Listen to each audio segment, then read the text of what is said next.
sometimes our choux become so flat. We don't want that. It's not perfect, but don't throw them. We can still fix it. This is what I'm doing.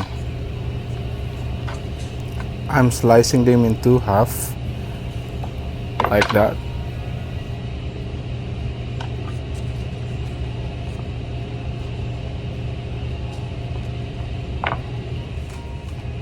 And then I'm filling them with a cream cheese mixture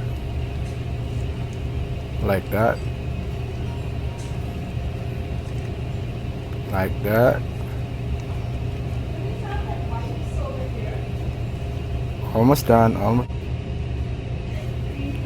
Cover them with the other half. Alright, like that. And then drizzle them with chocolate syrup. See?